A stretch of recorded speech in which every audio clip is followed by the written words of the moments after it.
कुछ लोग वक्त की सांचों में ढल जाते हैं और कुछ लोग वक्त की सांचों में बदल जाते हैं। कुछ लोग वक्त की सांचों में ढल जाते हैं और कुछ लोग वक्त की सांचों में बदल जाते हैं। माना वक्त माफ नहीं करता किसी को, पर आप उनका क्या कर लोगे जो वक्त से आगे निकल जाते हैं, जो वक्त से आगे निकल जाते हैं। प्यारे प्यारे बच्चों, मैं नमन गोस्वामी उज्जवल क्लासेस में आप सभी का स्वागत है। और अब हम एक नया टॉपिक हम शुरू कर रहे हैं बच्चों, जिसका नाम है वेजिटेटिव प्रोपेगेशन। वेजिटेटिव प्रोपेगेशन किसे कहते हैं बच्चों? जब प्लांट के वेजिटेटिव पार्ट से, वेजिटेटिव पार्ट प्लांट का क्या होता है बच्चों? रूट होता है, स्टेम होता है और लीव्स होता है। क्योंकि जो प्लांट होते हैं उसमें तीन ही पार्ट तो मेन पाए जाते हैं बच्चों, रूट, स्टेम एंड लीव्स, तीन ही पार्ट उसमें पाए जाते हैं। तो जब रूट, स्टेम और लीव से कोई प्लांट ग्रो करता है तो उससे वेजिटेटिव प्रोपेगेशन कहा जाता है। वेजिटेटिव प्रोपेगेशन जो होता है बच्चों वो दो प्रकार से होता है। एक होता है नेचुरल वेजिटेटिव प्रोपेगेशन और एक होता है artificial vegetative propagation.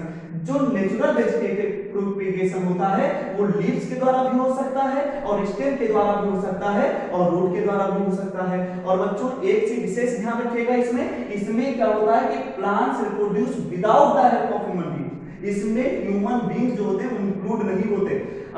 Natural vegetative propagation में बच्चों क्या होता है कि without help of human beings की हेल्प की कोई जरूरत नहीं होती।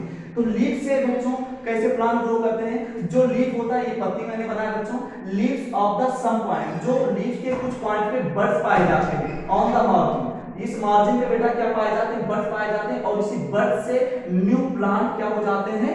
डेवलप हो जाते हैं, ग्रो कर जाते हैं। जैसे हम बात करते हैं बच्चों ब्रायोफिलम, ब्रायोफिलम सबसे बेहतर एग्जांपल है लीफ से ग्रो होने वाले प्लांट का। हम बात करते हैं बच्चों बाइस्टेम, जो कुछ ऐसे प्लांट होते हैं जैसे आपने पोटैटो वगैरह को देखा होगा। इनमें क्या होता है बच्चों? इनमें क्या होता है कि जब पोटैटो आपके घर में आता है, आपने देखा होगा कि इसमें छोटे छोटे पहले क्या होते हैं, बिल्कुल आलू में कुछ हल्के हल्के धसे धसे वाले पार्ट होते हैं जिसे आई बोलते हैं। धीरे धीरे कई दिनों तक रखा रहता है आलू, तो आलू क्या होता है, जो पोटैटो होता है बच्चों, वो धीरे धीरे उसमें से बड़ निकलने लगते हैं और धीरे धीरे ये बिल्कुल एकदम से उस पोटैटो से न्यू प्लांट जनरेट होने लगता है। तो अब आपके समझ में आएगा होगा कि जो पोटैटो होता है बच्चों वो स्टेम का बहुत अच्छा एग्जांपल होता है in many plants underground stem. लेकिन इनका जो स्टेम होता है बच्चों वो जमीन में पाया, मतलब जमीन में होता है, धसा होता है। इनका जो स्टेम होता है वो धसा होता है, लेकिन इनका जो होता है जो सूट वाला पार्ट होता है, जैसे बेटा हम बताते हैं आपको, ये देखिए, ये हम यहाँ पे प्लांट बना रहे हैं, तो नीचे वाला जो ये इस पार्ट को बोलते हैं रूट पार्ट इसको, और इसके ऊपर जितने भी पार्ट होते हैं बच्चों इनको सूट बोला जाता है। तो जो इसके बाकी पार्ट होते हैं, इस पोटैटो के जो बाकी पार्ट होते हैं ये एरियल होते हैं बच्चों, ये जमीन के ऊपर दिखाई देते हैं। ये एनुअली अंडर फेवरेबल कंडीशन, जब इनके फेवरेबल कंडीशन होती है तो बहुत अच्छे से ये जो पोटैटो होते हैं बच्चों ये ग्रो करते हैं। पोटैटो हो गया, जिंजर हो गया, जिसे आप अदरक जानते हैं, अनियन प्याज हो गया बच्चों, ये सारे एग्जांपल जो हो गए वो स्टेम के हो गए। हम बात करते हैं बाय रूट्स की। कुछ प्लांट्स क्या होते हैं, रूट से ग्रो कर जाते हैं।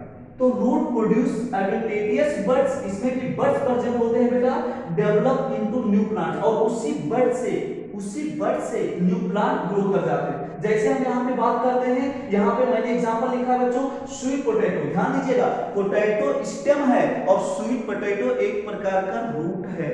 याद रखिएगा, दोनों में आपको कंफ्यूज मत होइएगा कि ये तो बिल्कुल पोटैटो और स्वीट पोटैटो बिल्कुल एक जैसा नजर आता है। दोनों बच्चों अलग अलग हैं, ठीक है। वो जो पोटैटो होता है वो स्टेम का एग्जांपल है और जो स्वीट पोटैटो है बच्चों वो रूट्स का एग्जांपल है। आई होप आपके समझ में चीजें आ गई होंगी। और बेटा ये देखिए, मैंने यहाँ पे देखिएगा बेटा स्वीट पोटैटो को, ये जो नीचे वाला बिल्कुल एकदम से नुकीला वाला पार्ट होता है, इसी से नए प्लांट क्या कर जाते हैं बच्चों, ग्रो कर जाते हैं। अब हम बात करते हैं बच्चों आर्टिफिशियल वेजिटेटिव प्रोपेगेशन की।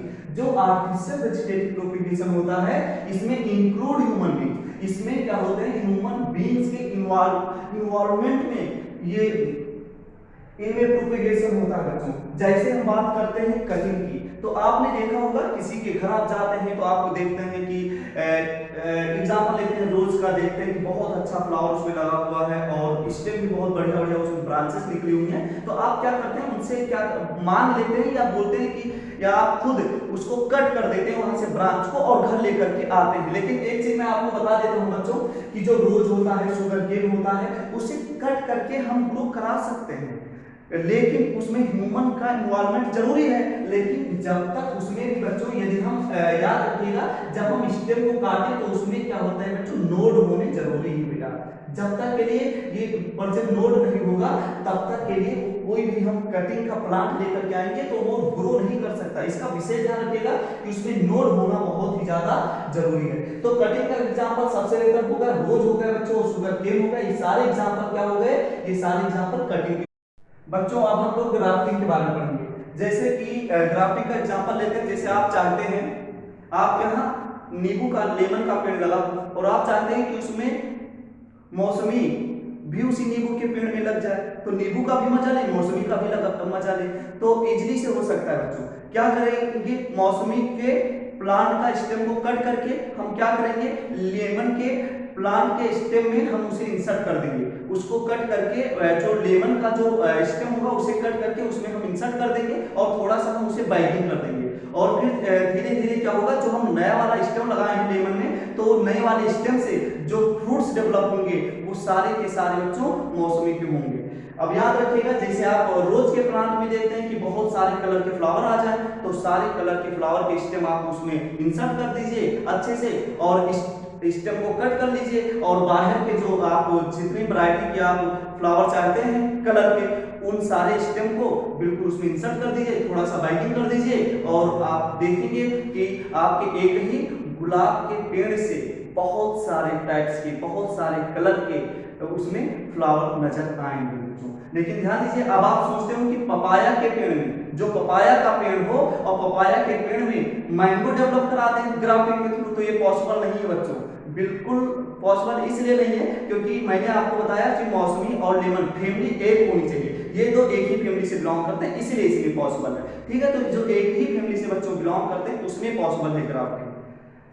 अब हम बात करते हैं लेयरिंग के बारे में। जो लेयरिंग होता है, प्लांट क्या होता है, तो एक प्लांट होता है और उसकी जो ब्रांच होती है वो ब्रांच धीरे धीरे धीरे धीरे वो जमीन को जब टच कर देती है, तो ब्रांच जब जमीन को टच कर लेती है बच्चों उसे, और धीरे धीरे ब्रांच जब जमीन को टच कर लेती है तो जमीन में क्या लगता है बेटा, जमीन में जब ब्रांच टच हो जाती है तो उससे रूट निकलने लगते हैं और रूट निकलने लगते हैं और फिर ब्रांच धीरे धीरे धीरे धीरे ऊपर की ओर चले जाने लगती है। और जब ब्रांच ऊपर की ओर जाने लगती है तो हम यहाँ से क्या कर देते हैं, क्योंकि ऑलरेडी उसमें बिल्कुल वो जब सॉइल से वो ब्रांच मिल चुकी है तो उसमें अच्छे से रूट डेवलप हो ही चुका है, और फिर हम यहाँ से ना बच्चों क्या कर देते हैं, इसे काट देते हैं और जिससे क्या हो जाता है, यहाँ भी न्यू प्लांट डेवलप हो गए और यहाँ भी न्यू प्लांट डेवलप हो गए। तो ग्राफ्टिंग के ग्राफ्टिंग के एग्जांपल जो हैं वो मैंगो है, एप्पल है, लेमन है, ये सारे जो एग्जांपल हैं ये सब एग्जांपल है ग्राफ्टिंग के। और जो लेयरिंग के एग्जांपल है बच्चों,